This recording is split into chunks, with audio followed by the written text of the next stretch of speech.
So then I'll turn on both screens so we can just see the slight difference of the default lock screen that there is.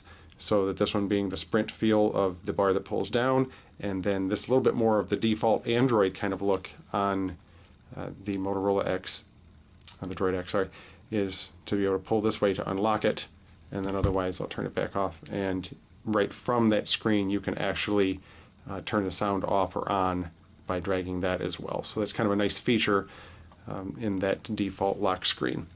And so then a little bit of difference in the way I've got the home screen set up. I have not spent a lot of time tweaking very much on the Droid X home screen, and the one obviously on the left is just mine set for my current lifestyle and the apps that I use. I just really wanted to be able to run the Droid X through its paces. I will say I kind of like this one widget that's up here. I believe that it's a Motorola widget, and I'll show you what I mean, that if I tap and hold you can see that there's Motorola widgets, Android widgets, and then otherwise your shortcuts folders and wallpapers. But some of these widgets are something that I've only seen here on the X. But this date, time, and then a little view of the calendar so that you can see that it is the 26th highlighted. So it's kind of nice that at a glance you can just be able to take a look at your calendar, and so that's a pretty cool widget. However, it is just display. Nothing from a calendar or anything launches to this. Now I will say that if I tap and hold, here's an example that's kind of neat with some of their widgets, is you can resize them. You see that resizing bars came around the outside when I tapped and held down.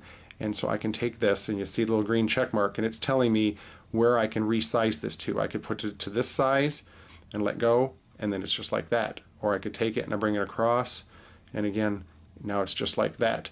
Now I'll show you an example that if I try to do something funky, it'll turn into a red X. There we go. And it's like, sorry, you can't do that. You're actually overlapping some other widgets. But then if I bring it out like this, then I'm obviously back to that full calendar. And if I went like this, then I've got, some combinations to that actual widget. So it's kind of neat depending on what space you might want to use.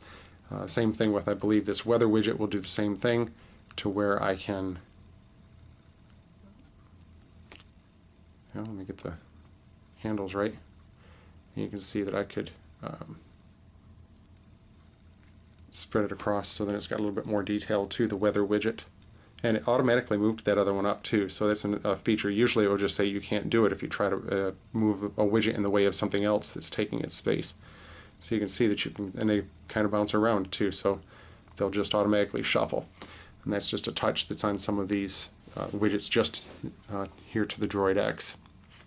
The menu, you can bring up from hitting the home key to bring up the applications, or you can also just hit the button here in the center and bring up the applications. And again, there's not very many applications other than the default that were on here. I did install a few while I wanted to just do some demo things. So I had put on the Compass application. I put on, let's see, what else did I put? I put Fring. I put on Google Sky Maps. I updated the latest version of Maps. And if you see the places, that's part of Maps now. And I also put Bump, because then I bumped some things from my device on over to this one. And I put an Astro file manager too. Interestingly enough, Astro's way down there and it didn't put it up here alphabetically. So that is something I've noticed that is different with adding applications, is for Bump and Astro to both be down there, rather than usually when you install an application they stay in an alphabetical order. So I might be able to sort that, but I just noticed that by default they're doing that. So again, you can see by hitting the home key, whereas if I hit the home key on the EVO, then hitting the home key brings up, if I tapped and held, and I actually get the task manager, but if I, then it brings up this field. And again, this is because it's HTC Sense on the EVO, that doing the home key brings up all of your home screens, and then otherwise back to your home tab. And the only way to really bring up the applications is to use that arrow. And so again, so then you can see the difference there.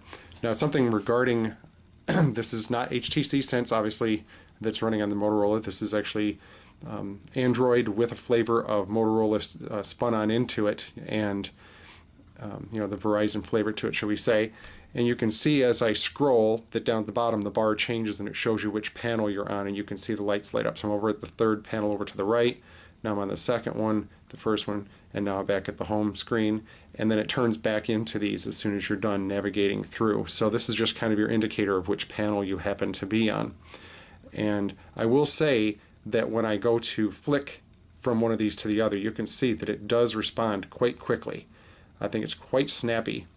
Again, you can see there's some panels I don't even have anything on there, but if I just go from the center panel here and then over to the right, so I actually just have 3 panels of stuff, but as I move back and forth, you can see that it's quite quick.